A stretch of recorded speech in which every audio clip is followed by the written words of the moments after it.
রাখি উৎসবের অনেক আগেই আমরা কানাডার ক্যালগেরি শহরের বিগ বাজারে দেখতে পেলাম অনেক রাখি। কিভাবে? চলো আজকে সেই গল্পই তোমাদের সাথে শেয়ার করি। সেদিন এক রোদ ঝলমলে বিকালবেলা আমরা বেরিয়ে পড়েছিলাম গ্রসারি শপিং করতে, আর চলে গিয়েছিলাম একদম নর্থ ইস্টে। মানে সেখানে কিন্তু অনেক ইন্ডিয়ান দোকান রয়েছে, আর সেখানে গিয়ে চোখে পড়লো এই বিগ বাজার নামের দোকানটা। একদম লোভ সামলাতে না পেরে ঝটপট চলে গেলাম দোকানের ভেতর, আর গিয়েই তো চোখ ছানা বড়া। এত সুন্দর সুন্দর সব ডেকোরেটিভ আইটেমস দিয়ে দোকানটা সাজানো। আর হঠাৎ করে একটা কর্নারে চোখ পড়লো, মানে সেখানে দেখতে পেলাম অনেক রাখি এসে গেছে। রাখি বন্ধন উৎসব আসতে তো এখনো বেশ কিছুদিন বাকি, কিন্তু তার আগেই দোকানে শুরু হয়ে গেছে রাখি বিক্রি। ছোট বড় রঙিন স্টোন ট্র্যাডিশনাল ডিজাইনে নানা ধরনের রাখিতে সাজানো পুরো একটা গোটা সেকশন। আর শুধুমাত্র বড়দের জন্য নয়, ছোটদের জন্য রয়েছে ভীষণ কিউট কিউট সমস্ত রাখি।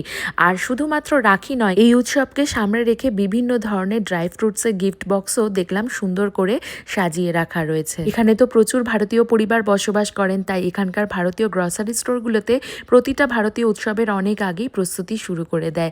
আমরা না এখান থেকে বেশ কিছু জিনিস কিনেছিলাম ঠিকই, আর তার সাথে কুটুসের জন্য কেনা হয়েছিল কিছু খেলনা, যেগুলো পেয়ে কুটুস এত খুশি হয়েছে, বিশেষ করে এই এরোপ্লেনটা। এটা ওকে হাতে দেওয়ার পর থেকে একদমই আর হাতছাড়া করেনি। যাই হোক, দেখা হচ্ছে তোমাদের সাথে আর একটা নতুন ভিডিও নিয়ে।